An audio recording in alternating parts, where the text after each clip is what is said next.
Hi everyone, Angus Campbell here, Saturday the 14th of December 2019. Okay, we've got a slight lull in the A70 Lightning over there because we're just about to take the barrels and pistons in for a rebore, hopefully on Monday, to Ward's Engineering in Rugby, who are looking forward to doing the job. I'm not sure what the turnaround time is on that.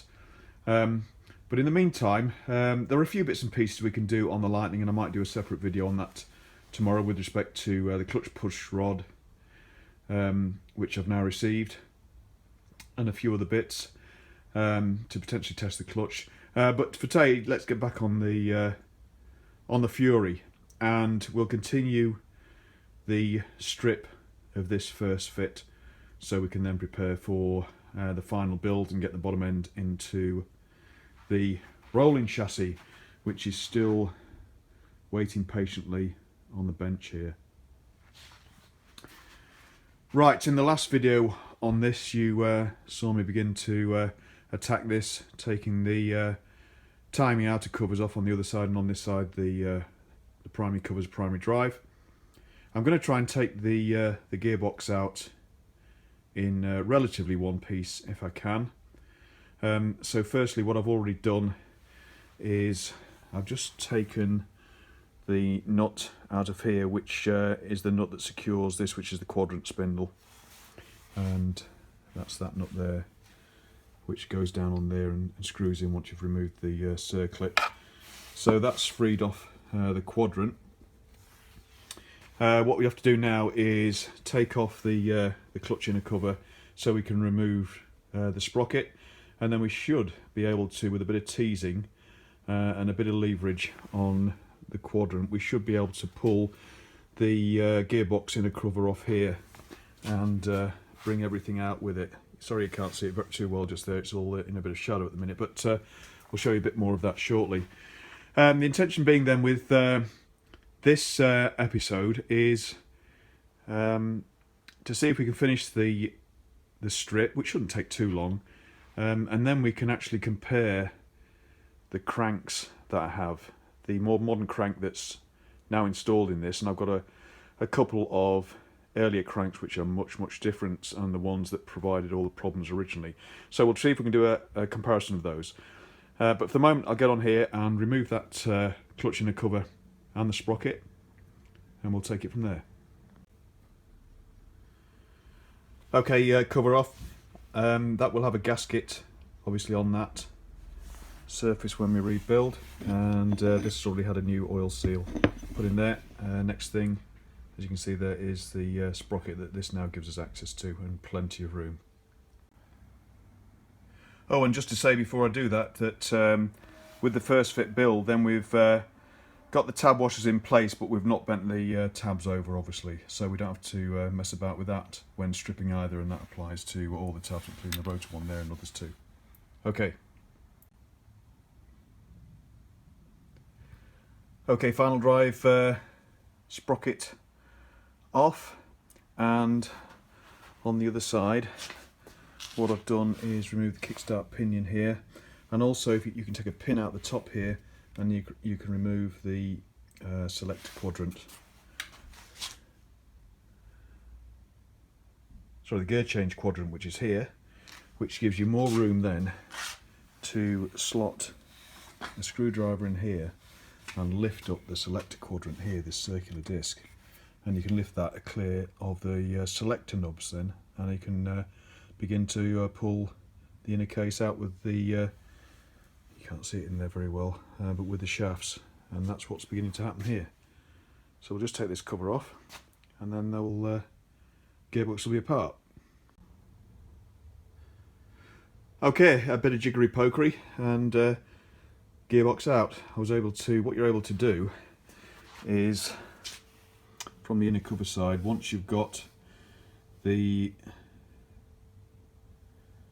gear change quadrant out here through this spindle, you're able to get to the selector quadrant and push this up on its spindle through that hole there, so that it's not sitting on top of the nubs of the selector forks, and then you can pull the outer cover and all the gearbox out in one go. It's a bit difficult, it's not designed to do that really, but at the moment the main shaft is very tight on this bearing, and I didn't want to damage it too much getting it out, so the easiest way was to take the whole cover off with the bearing in and the shaft in it. So anyway, we've managed to do that. So things are coming on. So next thing to attend to well, let's just create a bit of room here so you can see it.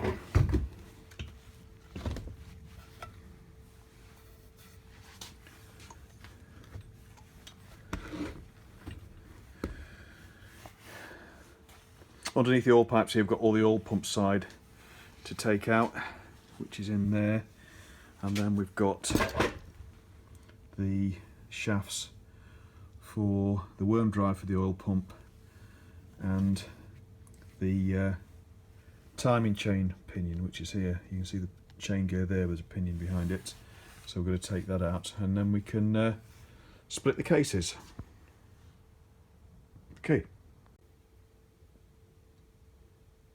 Okay, just looking at the motor from the underside now, and there's the oil pump housing, so it's just a case of removing the 4 screws for the retaining plate, and then the cylindrical oil pump with its pipes just slides out.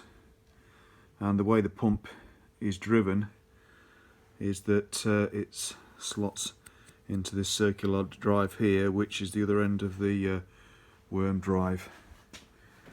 There is the worm, and just underneath there you can see that the drive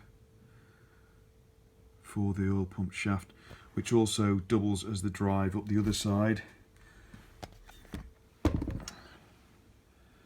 Above the switch there for the tacho. So that's all down that side there, which you can see. So that's that out. So next stop, barrels off. So with the barrels there are 1 or 2 retaining screws around the side here, in addition to the studs, but they're all done now, so we'll just gently tap this upwards with the mallet. And as I say, we want to do this gently, because I'm going to leave the pistons on the rods, because we know they're the right way round from the previous honing job. So we'll just need to remove these carefully so we don't damage those pistons. Right, onwards. Okay, just a couple of minutes later, the barrels slid off really nicely.